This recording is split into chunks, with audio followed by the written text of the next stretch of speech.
Hello and welcome to another episode of Voice from the Desert. This is Ariel again, and today we're going to go with a different route. We're going to be talking about suffering.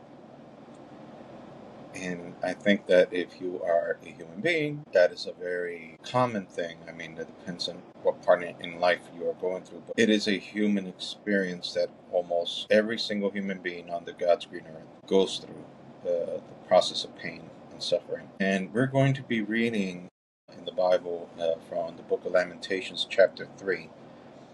The author of this book is accredited to the prophet Jeremiah.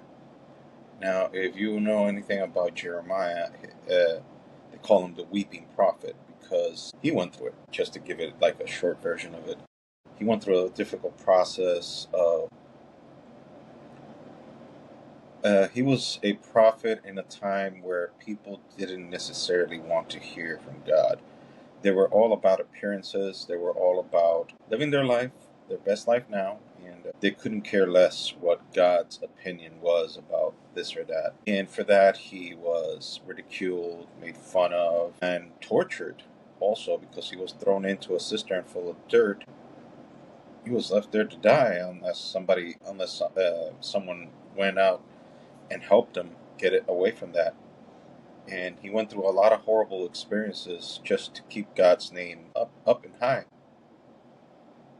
He wrote in Lamentations a very lengthy expression of lament. Now, what I like about the Bible, people like Jeremiah and David, that they never sugarcoated how they felt.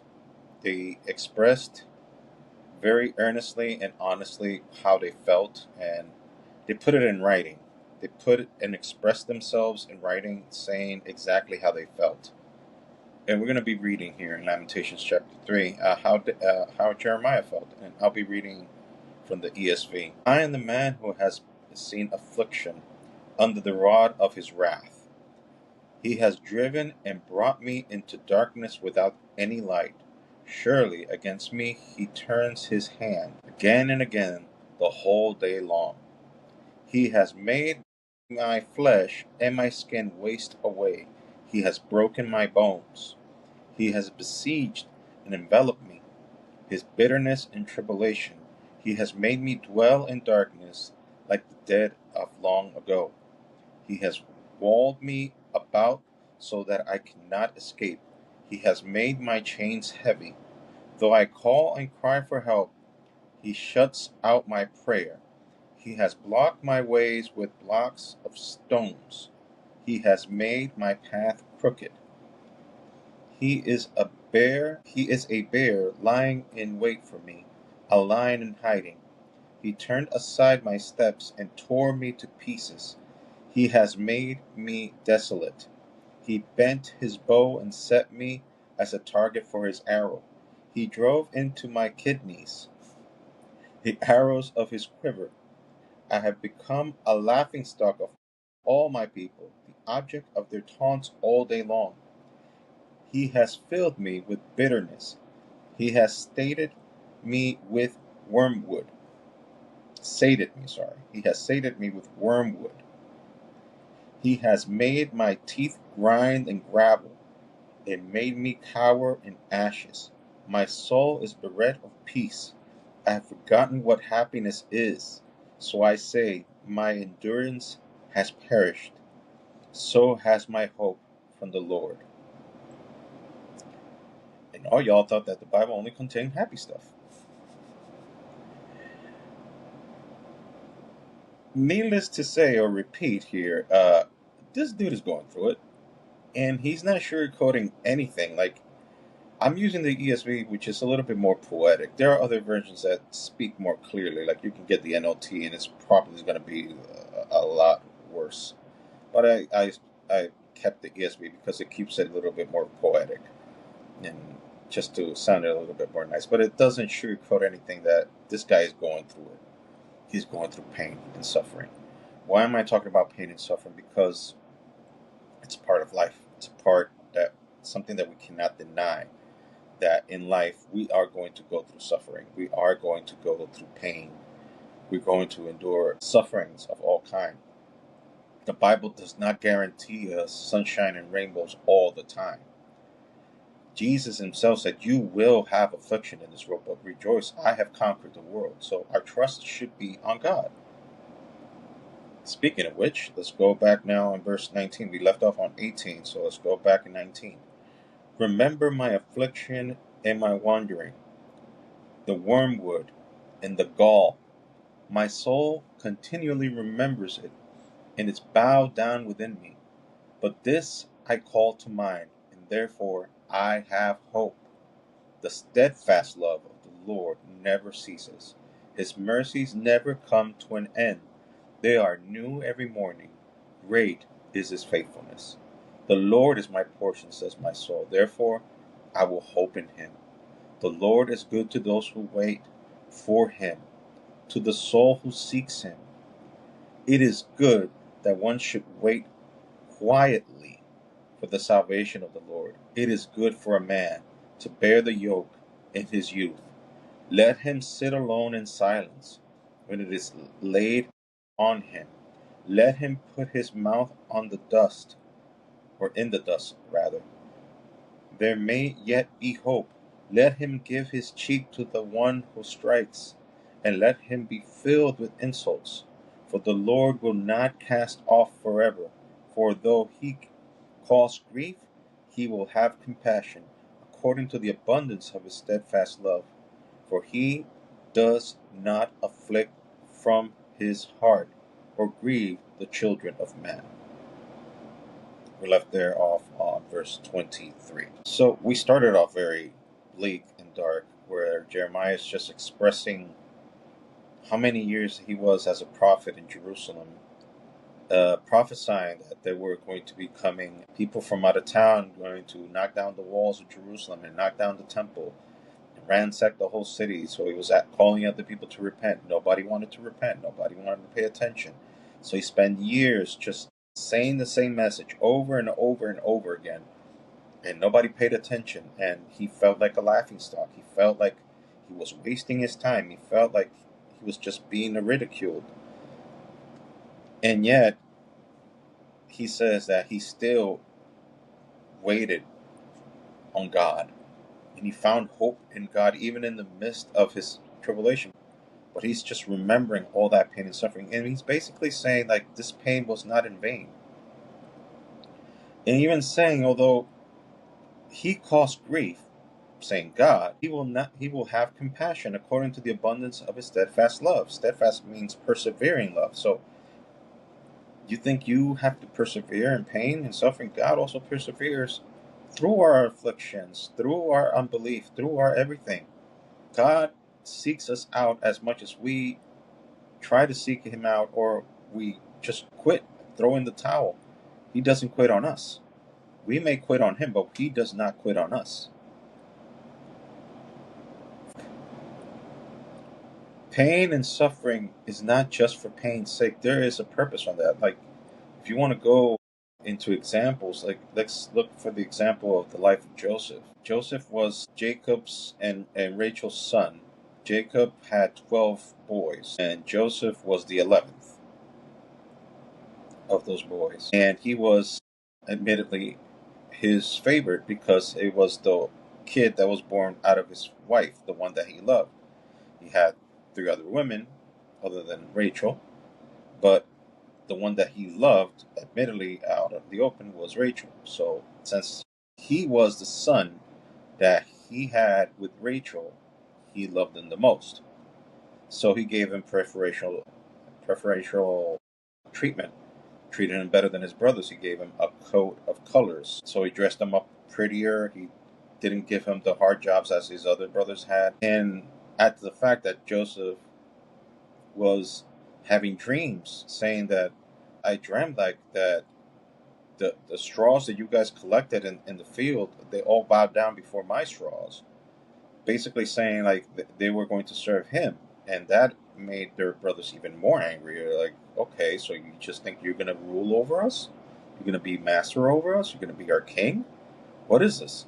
So out of jealousy, they sell Joseph to some Ishmaelites who send him to Egypt. Years pass by, Joseph goes through hell, because he becomes a slave. Then he is unjustly sent to jail, spends years in jail, and then he's finally liberated because he gives a dream, interprets that said dream, and because of the interpretation of the dream that he gives to Pharaoh, he becomes the second in command of all Egypt. Now, some 30 years passes after he had that dream, more or less, and there was a famine in all the land, and Egypt, because of the wisdom God gave Joseph, was the only place that had food back then. So what happened? His brothers had to go to Egypt to get food, not knowing that the guy with the second in command in Egypt, the guy that was actually administrating the food in Egypt, was the brother they sold out. Needless to say, it was a whole ordeal. Joseph later on then he revealed himself to his brothers, and his brothers were afraid because it was like, this dude now, he's the guy in Egypt. He can get revenge on us this quick, so we're good as dead because he's going to get some payback now. Now he has the power to not only do payback, he can cover it up, or he can just do it publicly. It doesn't really matter. He can just do whatever he wants. Yet, Joseph's reaction was, you guys meant it for evil. God meant it for good. Things happen in our lives that at the moment do not make a lick of sense whatsoever. And it is very difficult at the time that you're going through pain and suffering to make sense of anything, because it doesn't. You just feel the pain. You're bent out of shape. You're exhausted. You have no desire to continue to move forward. Yet the reality is, even through that pain and suffering, God is going to do something wonderful. You don't get it at the moment. It is not nice at the moment. It is not wonderful at the moment. But you are in a different perspective, because through that pain and suffering, you're actually learning something. Like, let me tell you something. I can't talk about exercises because I do not have the body or the build for that. But the Bible sometimes talks about the illustration like our faith is tested like gold. Or let's just use materials like, for example, how they make swords. I mean, we've seen enough knife buildings. There's a lot of shows now that are dedicated to knife buildings. And we see how, they have to go through the fire, they're hammered. Like, for yourself, like, if you were feeling that metal going through the fire, furnace, then going to water, then bathed in oil, being hammered, rinse and repeat the process over and over and over again. What are they doing? One, they're giving it form. Two, they're making the material stronger to resist. And three, then they finally then give it, the edge, the purpose for what is made. But it is a laborious process, and it's not easy on the material. Same thing with us through our pain and suffering. Our pain is supposed to make us tougher. Our pain is supposed to make us stronger for the calling that eventually will come and be manifested in our lives. We do not understand it while we're going through the process. At the time, we were probably exactly like Jeremiah when he wrote here in Lamentations chapter 3 that we were reading from verses 1 to 18, or actually from 21. That we don't know, and we just talk about our frustrations. You want to talk about frustrations, you just read most of the Psalms that David wrote, or are attributed at least to David. The guy had, like, it was just a bunch of blues songs, basically. He was wailing his soul out and crying, saying that I can't take this. I don't know what I'm going through. Most of those songs were written when he was young, when he was being persecuted by Saul, and where everybody was just ratting him out because he was hiding from caves to caves and wilderness from wilderness. And people just ratting him out, say, oh, Saul, look, David's around here. So he had to run again. So he writes a song. He's like, why are the people betraying me? Like, you got to understand, David was like the warrior of Israel back then. Like, every time they went to battle, David was the one that was, I'll go. And he fought the battles for the people of Israel. And the same people that he was fighting for were ratting him out. because they thought they were going to get in good positions with the king, not knowing that the king was unjustly chasing David around because he was jealous of David and didn't want David to.